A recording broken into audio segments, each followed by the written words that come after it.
SER Podcast. Jesús Callejo, crononauta, bienvenido a SER Historia. ¿Qué tal, Nacho? ¿A qué sitios me traes? ¿Verdad, eh? Qué maravilla. Maravillosos, ¿eh? Delante de la tumba del señor de Orgaz, que yo estoy empanado. Llevo todo el rato diciendo el 9 de noviembre, no, el 9 de diciembre de 1323. Uno de nuestros invitados me ha hecho el apunte.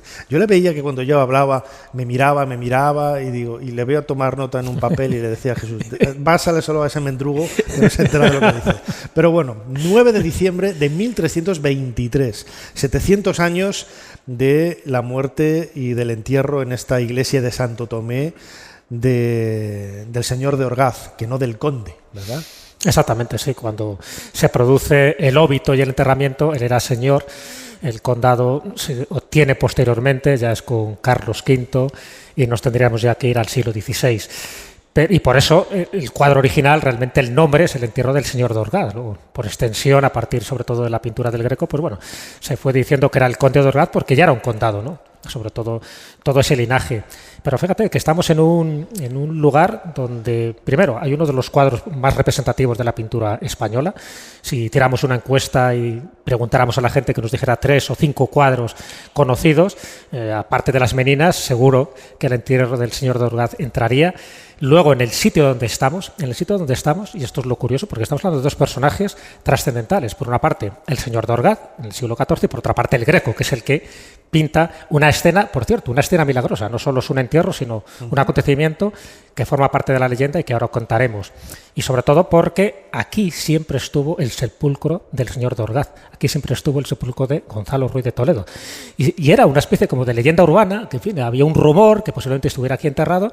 Y mira tú por dónde hemos tenido que pasar muchísimos siglos hasta que por fin, a unos pocos metros, se haya encontrado ni más ni menos que el cadáver, los restos, no solo de él, sino también de otras personas, justo debajo donde está ese cuadro. Así que se han producido una serie de guiños históricos para que este sitio no sea emblemático desde un punto de vista histórico, sino también desde un punto de vista religioso, espiritual, porque si hacemos caso a la leyenda, aquí es donde aconteció ese milagro tan espectacular, donde San Agustín y San Esteban entierran con sus propias manos ni más ni menos que al señor de Orgaz. Muy bien, Jesús Callejo, crononauta, tenemos delante de nosotros el teclado de nuestra máquina del tiempo. ¿Cuál es la fecha que nos propones en esta ocasión para viajar, imagino que al pasado? Pues sí, la fecha es el 2 de marzo del 2001.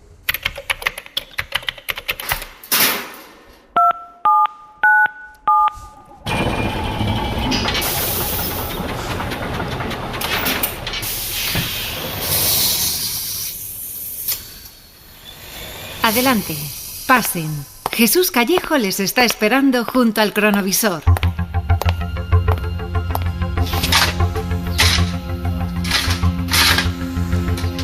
Jesús, pico y pala.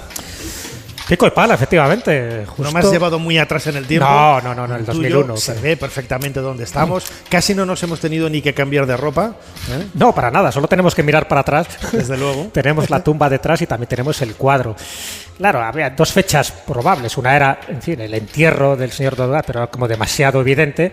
Y la otra, pues un acontecimiento que fue todo un revulsivo, no solo para la ciudad de Toledo, sino para el mundo de la cultura, ¿no? Que es que se encontrara ni más ni menos que la tumba del señor de Orgaz y justo debajo de este gran lienzo, ¿no?, monumental, que luego contaremos algunas peculiaridades porque es un lienzo muy anacrónico, pero está reflejando un hecho milagroso. Bueno, pues a este lugar hemos llegado cuando el cura párroco de entonces, Demetrio Fernández, pues encuentra estos restos mortales de Gonzalo Ruiz de Toledo junto a varios de sus familiares. Pero es que en esta mesa tenemos a alguien que vivió en presencia ese hallazgo y pudo ver los restos que se fueron encontrando. Y luego comentaremos un poco en función de lo que se encontró, en función de la biografía y de la vida del señor de Orgaz, iremos viendo qué hay de verdad o de mentira en el cuadro que queda reflejado detrás de nosotros, es decir, en ese gran cuadro del Greco, que por cierto, luego se hicieron distintas reproducciones, una de ellas de Jorge Manuel, que es el hijo del Greco y que por cierto también aparece reflejado y pintado en este gran cuadro. Hay muchísimos personajes alrededor del señor de Orgaz y muchos de estos personajes tienen que ver con la parte terrenal y con la parte divina, pero si nos vamos a la parte terrenal, yo creo que es importante saber qué es lo que pasó ese 2 de marzo del 2001, que ni tú ni yo fuimos testigos, pero alguien en esta mesa sí fue testigo de ese acontecimiento fundamental.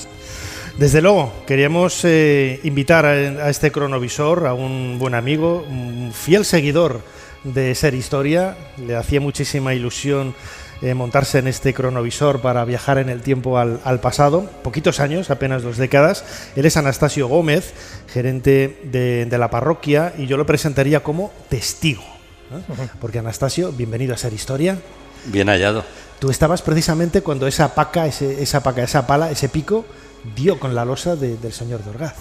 Tal cual. Antonio y José, que eran los albañiles que nos ayudaban a esa excavación, y con mucha emoción recuerdo, bueno, pues esa sensación que muchas veces dices, ¿y qué sentirá alguien cuando encuentra un tesoro, no? Como Howard Carter con la tumba de Tutankamón, ¿no?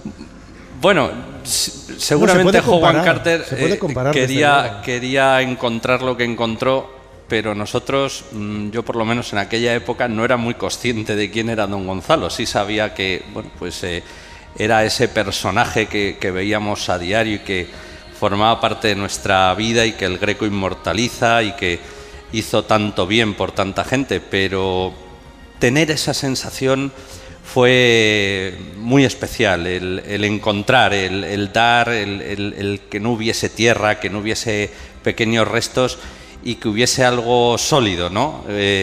Y aquel padre y aquel hijo, que eran Antonio y José, decir, oye, que aquí hay algo, y dar y en el granito, ¿no? En el granito original, en el sepulcro que hoy sabemos que era el original.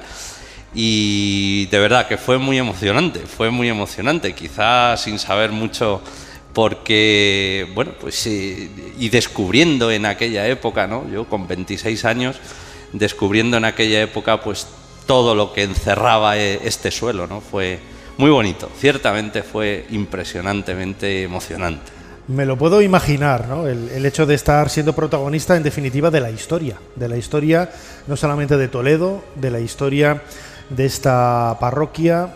Hemos hablado con el testigo y, si me permitís, Jesús y Anastasio, me gustaría también invitar en este viaje en la máquina del tiempo aquí en Ser Historia, en el cronovisor, al padre Ángel Camuñas. Bienvenido a Ser Historia, padre, ¿cómo está? Bien hallado, muy bien, gracias. Que de alguna forma Anastasio es testigo, pero usted es el dueño. Dueño del cuadro, por lo menos eso dicen legalmente. Este señor que tengo aquí a mi izquierda es el dueño del cuadro. Eso no lo puede decir cualquiera, ¿eh? Nadie, efectivamente. Soy el responsable de la parroquia y por tanto del cuadro, sí.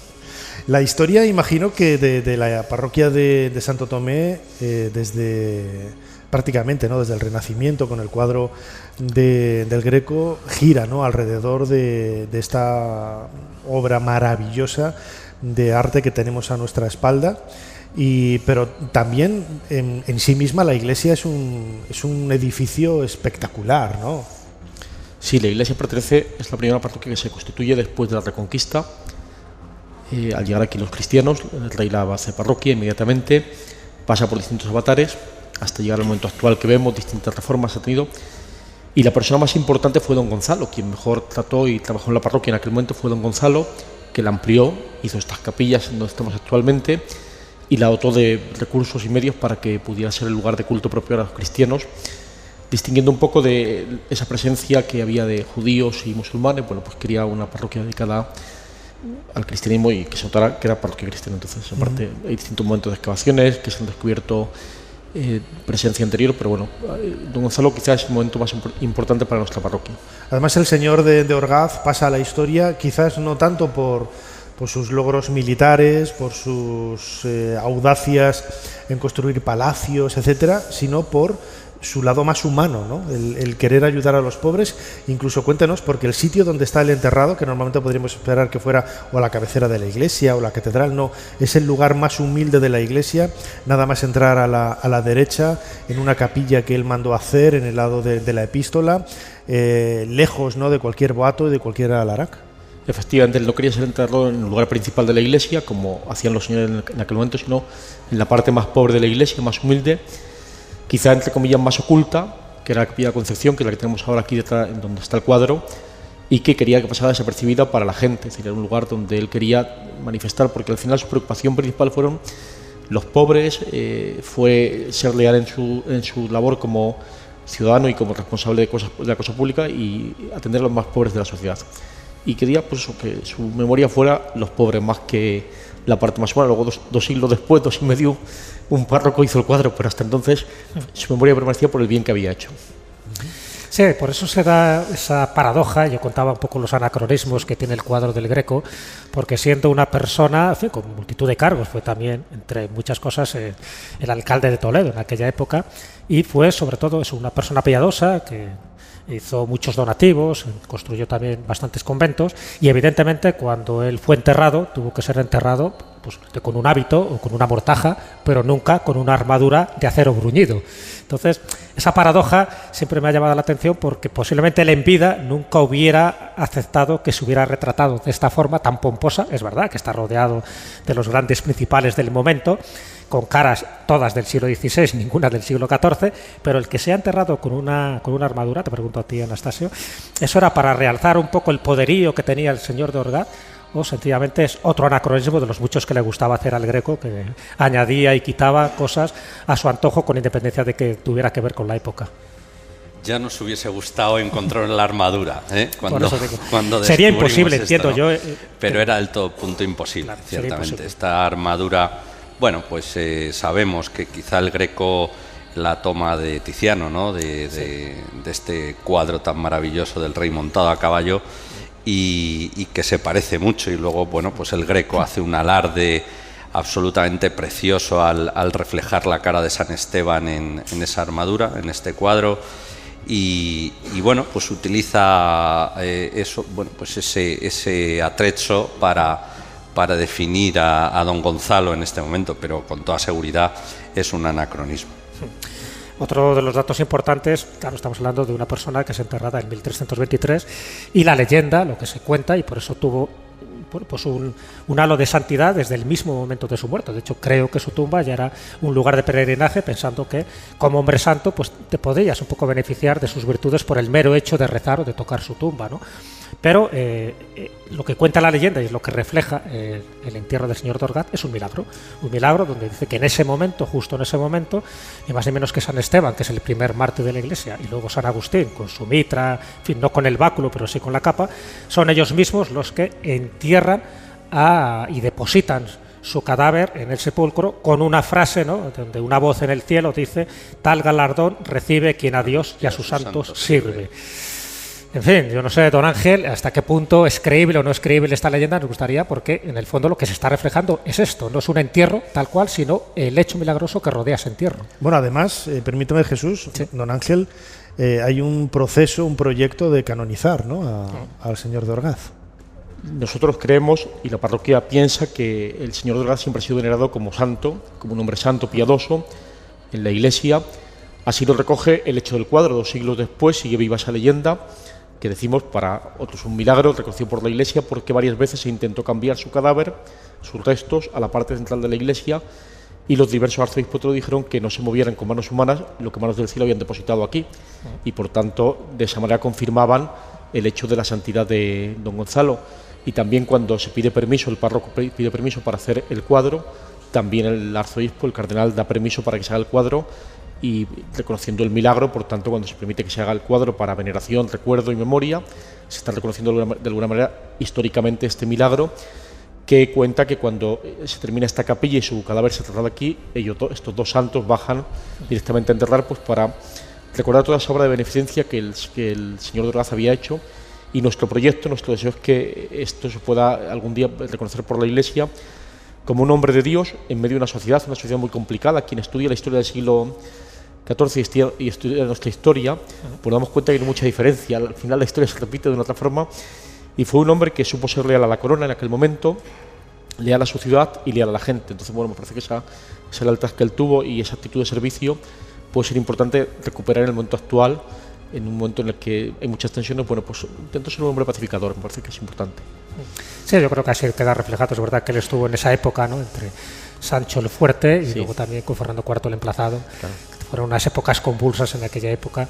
Y siguiendo un poco con el cuadro, ya sabes que el Greco, cada cuadro que pintaba normalmente siempre estaba o generaba una polémica, ¿no? En este cuadro pasó lo mismo. Te cuento un poco como anécdota porque es muy significativo, ya que tenemos el cuadro, que luego me imagino que se referirá con más detalle otro invitado, pero lo tasó en 1.200 ducados. Al párroco de la época le pareció carísimo y entonces lo que pidió el párroco es una nueva tasación, y la nueva tasación fueron 1.600 ducados, con lo cual el Greco daba palmas como diciendo bien, casi... Eso lo hacen algunos bancos ahora con algunas casas.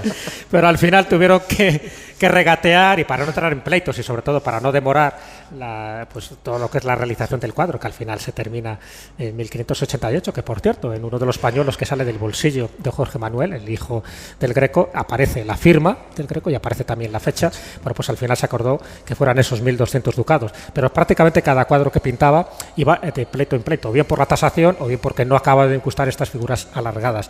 Y uno de los datos curiosos de este cuadro es que aparece dentro de la escena celestial. Hay como dos escenas muy claras, la terrenal y la celestial. En la celestial aparece alguien que no estaba muerto en aquella época, pero a él le interesaba que formara parte un poco del cortejo divino, y es ni más ni menos que Felipe II. Bueno, como gran Real Católica, no, ¿cómo era? Santa Real Católica Majestad, ¿cómo era la firma de Yo el Rey? Su Católica y Real Majestad. Y Real Majestad, Católica, sí. Yo estaba añadiéndole datos que no eran correctos. Anastasio, el cuadro se pinta en 1586 y... Entre 1586 y 88, el encargo creo que es en el 86. Sí. Bueno. Y claro, es una forma espectacular de crear una lápida, ¿no? Una lápida de una tumba, porque en realidad hoy lo vemos en la zona frontal. Según entras en la iglesia, nada más entrar a la derecha, en realidad estaba en la pared aledaña, donde hoy vemos una estructura de madera que también es espectacular. No voy a decir que es igual de espectacular que el cuadro, ¿no? Pero tiene una serie de detalles técnicos muy sorprendentes. Es absolutamente increíble, ¿no? Que se haga una lápida de esta calidad, ¿no?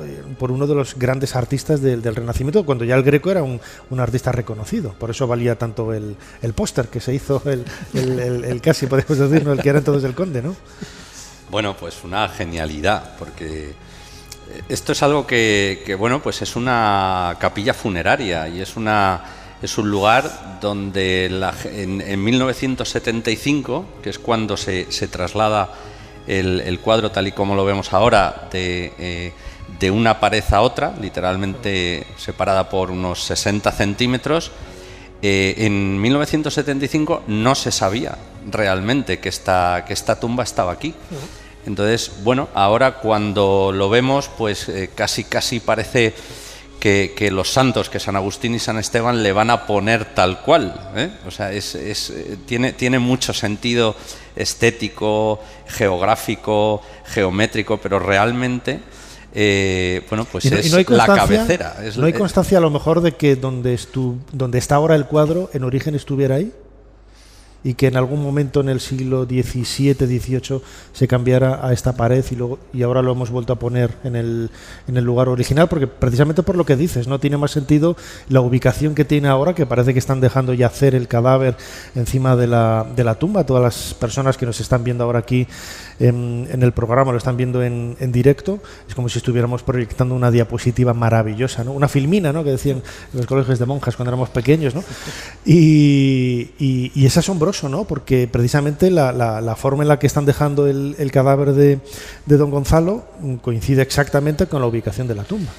No, porque tenemos debajo de la posición original una lápida que transcribe las mandas que se hizo al pueblo de Orgaz en latín, que la hace Francisco de Pisa, muy probablemente uno de los caballeros retratados, natural de Santa Olalla, de un pueblo de aquí de la provincia. Y esa lápida se encarga precisamente para contar la historia y contar lo que rodeaba a la manda de Gonzalo Ruiz de Toledo, que había hecho al pueblo de Orgaz, con lo cual esa lápida, que es original de ese momento, lógicamente estaba debajo del cuadro y del lugar original, porque además en su momento también se hizo un análisis de esa estructura de madera que no tiene ni un solo clavo, que no sabemos nunca, que ha entrado carcoma, y que es una madera absolutamente maravillosa y no hay ninguna duda que eso albergaba encima algo muy importante, ¿no? Y una estructura para soportar 4,80 por 3,60 metros. Que no es poca cosa.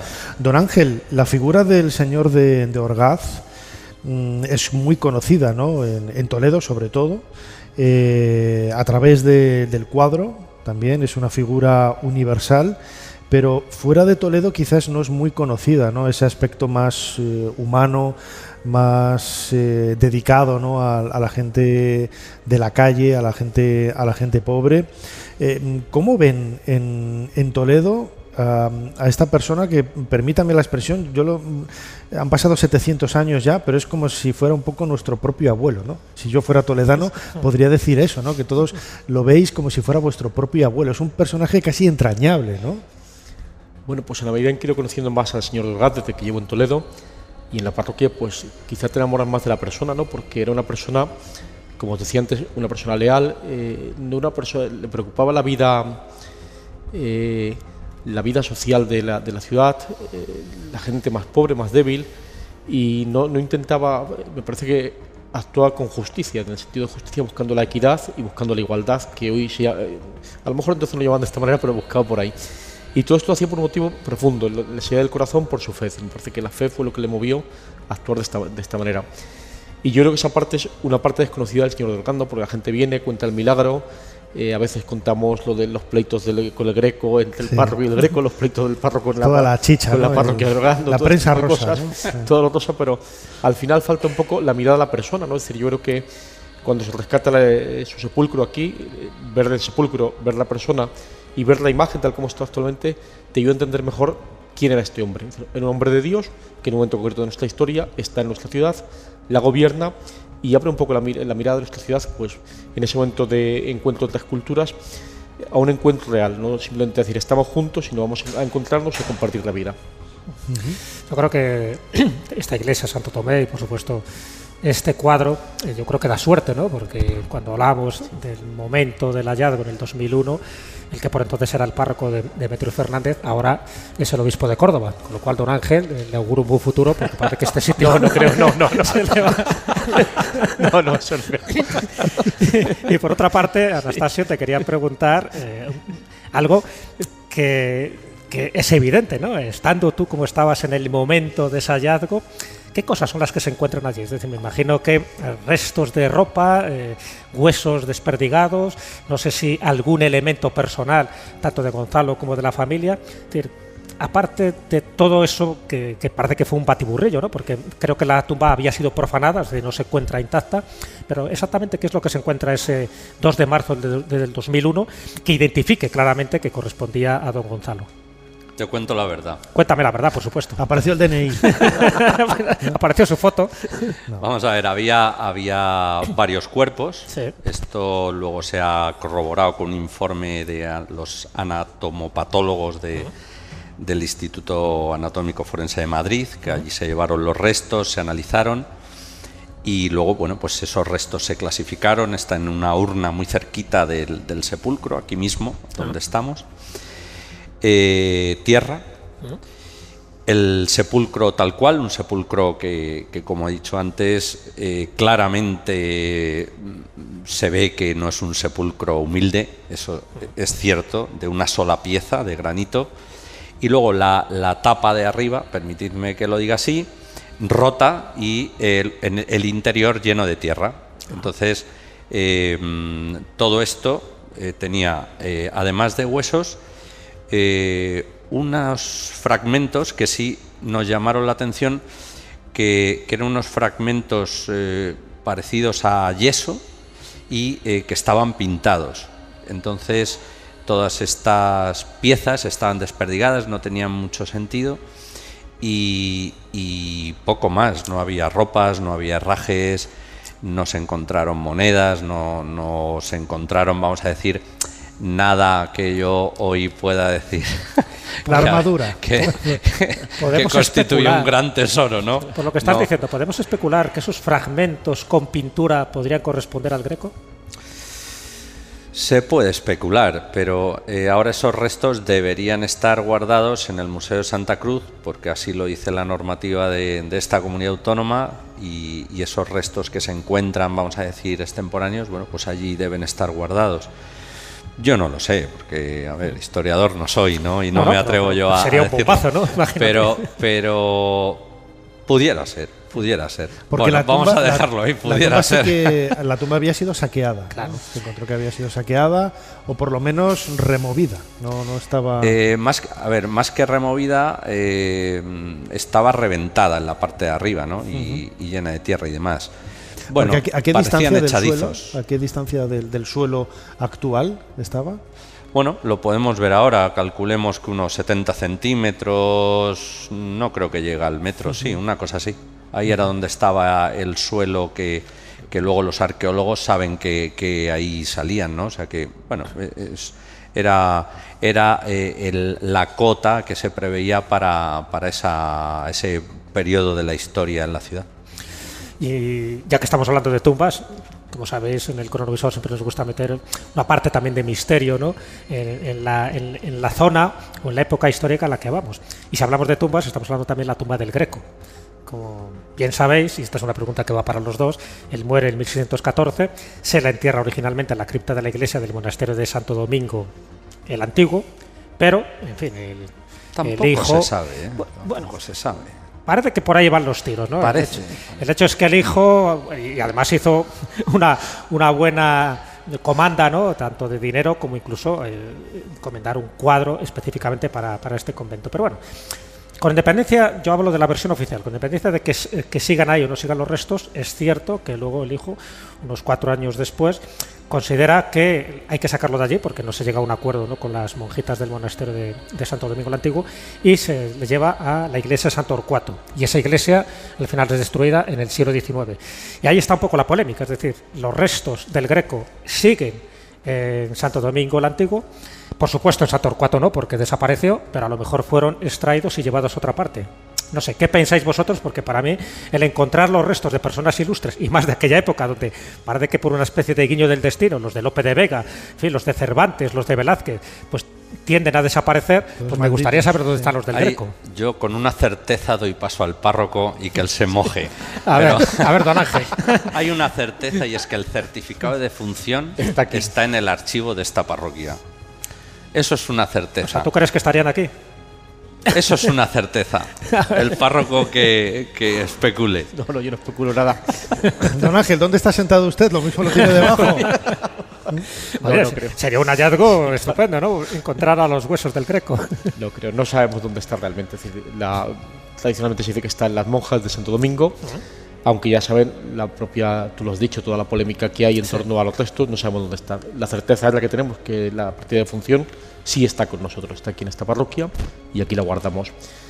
Pudo ser que viniera de Santo Torcuato la partida, una vez que se extingue la parroquia y desaparece. Pudo ser que en ese momento de desaparecer la parroquia también los restos se trasladaran a otro sitio, pero no sabemos dónde. No tenemos constancia datada actualmente del lugar. Si se encontrara, pues sería un gran hallazgo. Y yo he visto los historiadores y archivadores que se dedican a mirar por si aparece por ahí en nuestro archivo diocesano el lugar que puede estar. Jesús anima al párroco a que siga excavando la capilla. Y de hecho, si se encuentran, hacemos otro programa, Nacho, ¿no? Desde luego, sin duda, encima de la tumba del Greco. Desde luego que sí. No, fíjate, en muchas ocasiones, muchos investigadores lo saben lo que voy a decir, la Iglesia a veces es reticente, ¿no? en remover, ¿no?, suelo sagrado para este tipo de investigaciones, pero hay que agradecer, ¿no?, a la Iglesia de Santo Tomé que tomará la decisión en 2001 para buscar, ¿no?, los restos del señor de Orgaz, de don Gonzalo Ruiz de Toledo, y aquí aparecieron, ¿no?, pues a 1,5 metros de donde estamos ahora mismo haciendo este programa de Ser Historia, este cronovisor maravilloso para recordar esos 700 años de la muerte del señor de Orgaz, un 9 de diciembre del año 1323.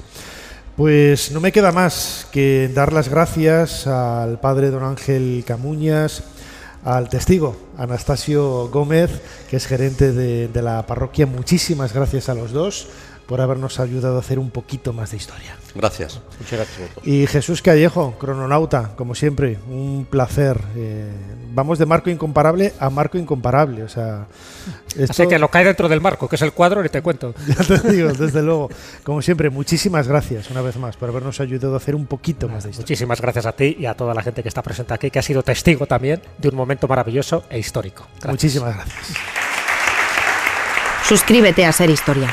Todos los episodios y contenidos adicionales en la app de Cadena Ser y en nuestros canales de Apple Podcast, Spotify, iVoox, Google Podcast y YouTube. Escúchanos en directo en la Ser los domingos a la 1:30 de la madrugada. Cadena Ser. La radio.